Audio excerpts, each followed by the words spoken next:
गांव में एक बुजुर्ग औरत रहती थी। उसके 3 बहुएं थी, सुनहरी, चांदनी और रश। लेकिन उस औरत को अपनी बहुओं से हमेशा शिकायत रहे। वो कहती, आजकल की बहुएं तो समझ ही नहीं रख। उसी गांव में कुछ दिन पहले एक नई बहू आई थी, नेहा। सुंदर, मुस्कुराती और सबको नमस्ते करती। औरत को नेहा बहुत भाती थी। वह हर किसी से कहती, देखो नेहा को, कितनी प्यारी है, कितनी मीठी बोलती है। काश मेरी बहुएं भी ऐसी हो। तीनों बहुएं चुपचाप सब सुनती, लेकिन मन ही मन दुखी रहती। एक दिन औरत की तबीयत बहुत खराब हो गई। बिस्तर से उठना भी मुश्किल हो गया। उसी दिन नेहा का जन्मदिन था। औरत ने अपनी तीनों बहुओं को बुलाया और कहा, संदूक में एक सोने की अंगूठी है, नेहा को मेरा उपहार देकर आओ, मैं उसे बहुत पसंद करती। बहुएं चौंकी, पर चुपचाप वह अंगूठी लेकर नेहा के घर पहुंच अंगूठी देते हुए बोली, ये अंगूठी तुम्हें उस इंसान की ओर से मिली है जो तुम्हें बहुत मानती है,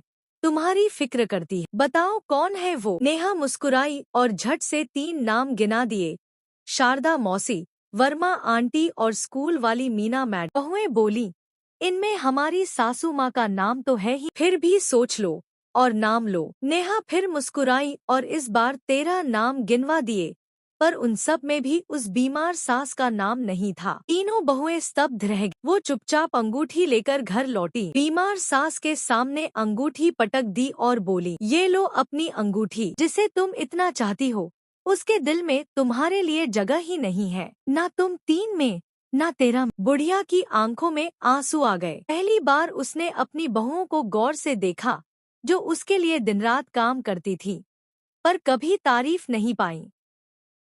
उस दिन से सब कुछ बदल गया।